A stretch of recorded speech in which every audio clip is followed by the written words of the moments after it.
say the alphabet backwards and forwards in just 2 seconds. You ready? ABCD. You don't believe me? Watch it in slow motion. Nigga, you dumb as hell.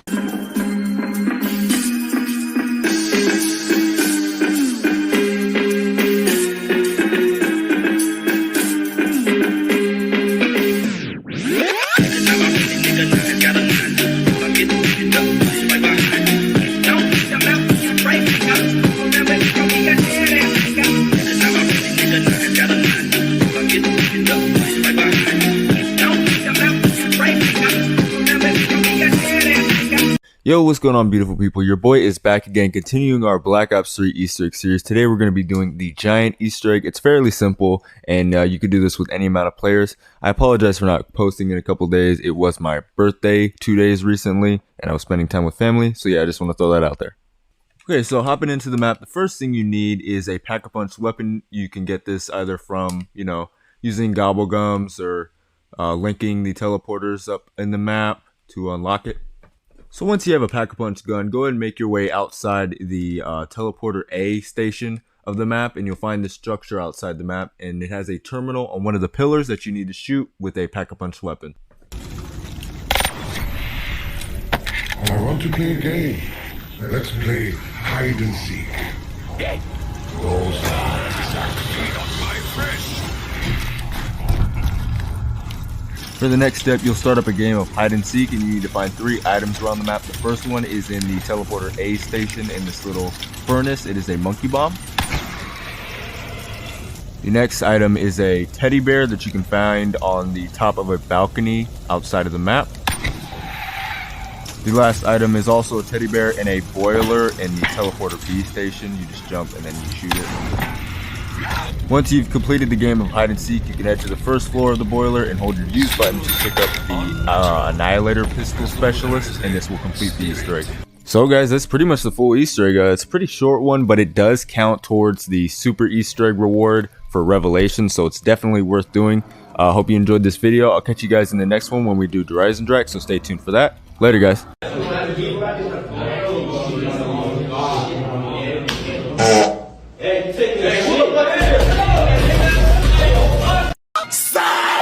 Nah, I'm just playing. I saw the opportunity and I took it. But for real, we're going to be hopping in the Dryzen Drac Easter egg. The only reason I added in the giant is because it does count towards the super Easter egg at the end of Revelation. So without further ado, let's hop in for real this time. Okay, so hopping into the map, the first thing you want to do is go ahead and get the bow and then upgrade it through one of the quests. And you get this by filling up the 3 dragon heads around the map. There's one outside, one in the church, and one in the Undercroft near the pyramid. It takes 1 zombie to activate the dragon and 7 to fully feed it. So yeah, that's what you guys want to do first. Once you fill up all the dragon heads, you can pick up the bow right behind the knight's tomb. Once you have the bow, go ahead and complete one of the upgrade quests to start up the next step. Once you make an upgraded bow, go ahead and take the first bow into the teleporter room in the castle and shoot the middle of the top of the teleporter.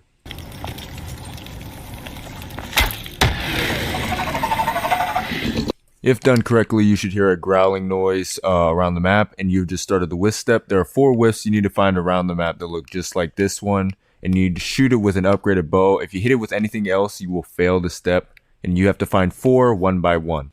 One location can be found on this telephone opposite the quick revive. Another location can be found on the tire of this car near the red light outside of spawn. Another wisp can be found on this crate right here in the room above double tap near the launch pad. You may find a wisp on this globe in this library near Samantha's room. You can find one on this telephone near the power switch. You can find a wisp in the church on this big clock or on this radio. And finally, you can find a wisp on this little clock near the entrance to the clock tower. Find all 4 of your wisps one by one and shoot them with an upgraded bow, doesn't matter which one, and then head back to the teleporter and it should be glowing purple, and then you can use it to teleport back in time. When you go back in time, you need to head to the right of the room and find this box where you can find 2 fuses you need to pick up. Then go to the left side of the room, and in this corner you can find one of the MPD canisters. You then need to watch the safe in Dr. Groff and take a screenshot or just memorize the code that he inputs from top to bottom. After a while, you'll teleport back to the rocket pad and a Panzer will spawn in, so watch out for him. Head back over to the death ray and go ahead and input the fuses into the side of the death ray and then change it from destroy to protect, and then activate the death ray trap. Afterwards, you want to go ahead and enter Groff's safe code from top to bottom. Head back into the teleporter room and find the safe to pick up 2 cylinders and a golden key card. Once you have those, you want to place a cylinder on each one of the poles of the death ray. Then change the death ray settings from protect back to destroy. You now need to complete Groff Says at 2 different computers. You want to go up to one and hold your use button on the middle of the computer, and then 4 symbols will pop up on the 4 computers, and you want to memorize where those symbols are on the computers so you can match up the symbols with the main screen computer. You complete one at the computer near the death ray and the other one at the rocket pad computer.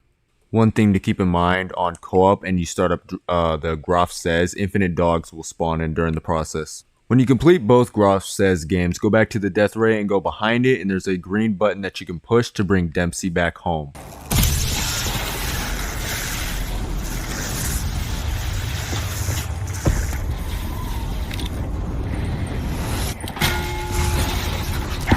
Then go near the rocket wreckage and pick up the Vril device on the ground. You now need to end the round and complete the Wisp step again in order to teleport back in time. When you enter back in time, head over to the right of the room and hold your use button on the Chronorium, and then head to the back of the room and pick up the stone slab in the chest. You can then put the stone in its holder near the double tap area. You can then start up the Keeper step by placing the Vril device in the tomb with the knight. During this step, infinite dogs will spawn in. Okay, so during this process, the Keeper will travel and stop at 4 locations and spawn in a circle that you have to stand in and kill zombies with a specific bow. Depending on how many players are in your game will depend on how many bows you have to create in your match. Unless you're on a non-ranked game, then you have to create all the bows. Look at the color around your screen in order to tell which bow you need to use when it stops. On co-op, a Panzer will spawn in on the 3rd and 4th phase. On solo, a Panzer will spawn in on the 4th phase. When the last phase is complete, the Keeper will become resurrected and you can follow him back to the Undercroft. The Keeper will teleport to the Griffin Station and bring back the MPD Pyramid. When the MPD spawns in, locate the corner that is missing a canister and place the canister that you picked up teleporting back in time for the first time. You now need to get the parts for the Ragnarok DG Force. You get the first part from killing a Panzer. The second part spawns in after using the Death Ray. It spawns in the air, and you have to use one of the Castle Wonder Spheres to pick it up, depending on where it is in the sky. For your last part, head to the rocket pad and wait for the rocket test to start up, and then hold your use button on the switch, and then head back to the rocket pad's teleporter to start up a lockdown. Wait for all lights on this terminal to be lit up green, and then hold your use button on it, run back in the teleporter, and pick up the part. You can then build them wherever you want, and then pick them up. So now that you have the Ragnaroks, you need to get set up for the boss fight. I recommend an explosive weapon like the MR6 pack or the rocket launcher pack or the ray gun. Danger closest, Gobblegum, a good assault rifle or LMG for panzers, and then of course your bow. I also would recommend getting the plunger, which is acquired by shooting the clock tower wall and then placing your gravity spikes down on the tower and then hitting this lever. You then want to wait for the clock to reach 9:35 and then stop it. I usually wait for it to get to 9 and then count its rate like seconds. Rate of seconds, and then I wait for it to get to 9:35 and just count 1, 2, 3, 4, 5 until it does it 7 times and then stop it at 9:35. It's kind of confusing, but it's just kind of how my brain works. If you stop it at the right time, a glowing ball will appear in the middle of the pyramid, and you need to wait for the anti-gravity mode to come on because you need to wall run on these little circles on these walls and then hold your use button. I don't know if you actually have to hold your use button, but I know you have to wall run on them. But if it doesn't work after a while, just try holding your use button as well on all 4 of these little wall symbols. Try that again! I dare you! So then you will teleport into the back in time room, and you have a few seconds to pick up the plunger right on this table near the teleporter. When one person picks it up, everyone else will get it in their game. So this plunger, when you kill a panzer, you have 1 minute to turn it into the golden plunger. After you kill it, like it'll just be golden and have some fire, and it'll kill panzers with 1 shot for 1 minute. When you're ready for the boss fight, have all players stand on one of these squares that you stood on to activate anti-gravity mode for the first time. pull out your gravity spikes and press the aim button to place them all down at the same time, and then you'll jump into the boss fight. At the start of the boss fight, wait until the gatekeeper goes into the middle of the arena, and then go up to the middle and have someone place down the Ragnarok spikes in the middle, and get ready to shoot at the keeper in its circle in its chest with your explosive weapons or a bow if you don't have an explosive weapon. If you do enough damage, you should get a max ammo, and that's the first phase complete. Now a bunch of panzers will spawn in, and you have to kill one. Whoever kills one should kill the others with their plunger if they have it.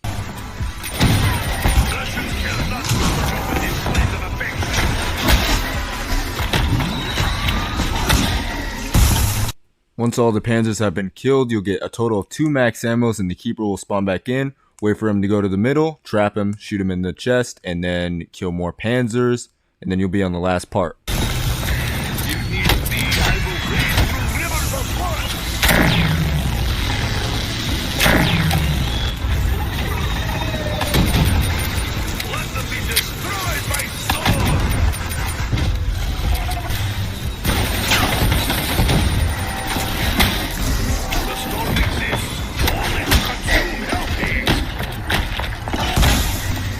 Once you're on the last part, the only difference is that on co-op, one more panzer will spawn in while the keeper is floating around, and try to get rid of him immediately.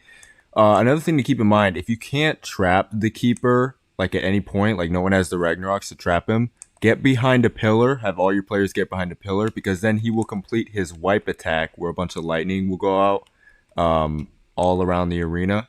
But if you do, trap him. And if you don't do enough damage, then recharge your Ragnaroks and try to trap him again. But every time you can't, make sure you hide behind a pillar.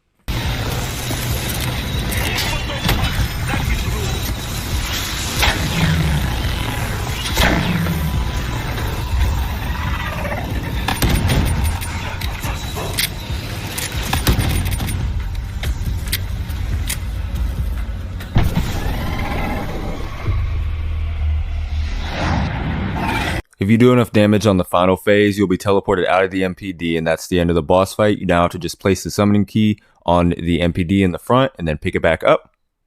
Then place it in the middle of the Death Ray computers. Launch protocol initiated. 30 seconds to impact. We are reading multiple rocket launches. What have you done? You are a fool, Richthofen! Even the destruction of this facility, and by your own will, nothing will not prevent the advancement of our cause! It is as I foresaw. 2 Germans at first, but only one remains. The road is long and dark, but I know where we are going. We will complete our mission. He's still alive. I fucking hope so. This subject will one day wreak havoc across the entire universe.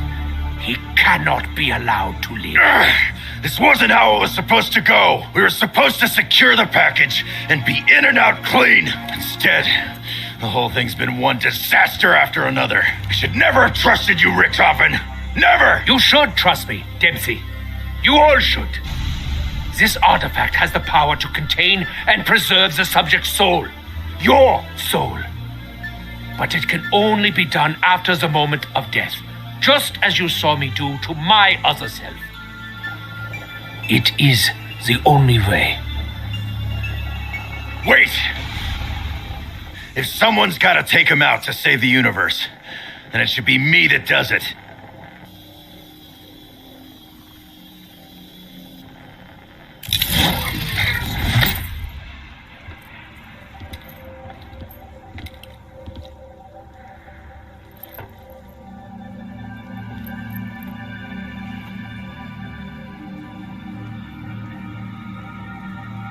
Good to see you, Tank.